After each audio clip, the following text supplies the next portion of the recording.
GPT-5 thinking is very powerful. I think the biggest thing I've been impressed with, and the thing that I've been hoping for, and it's still, we have a long way to go to AGI and what we need there, but it is already impressed with its context window and its ability to remember things over large amounts of conversation or large files that you're throwing at it. The thinking model, the moment in the keynote that stood out to me most was the chart that was brought up of,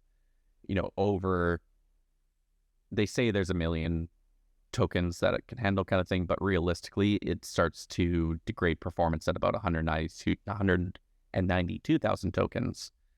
GPT-4 was like after 30 or 40,000, it starts to degrade.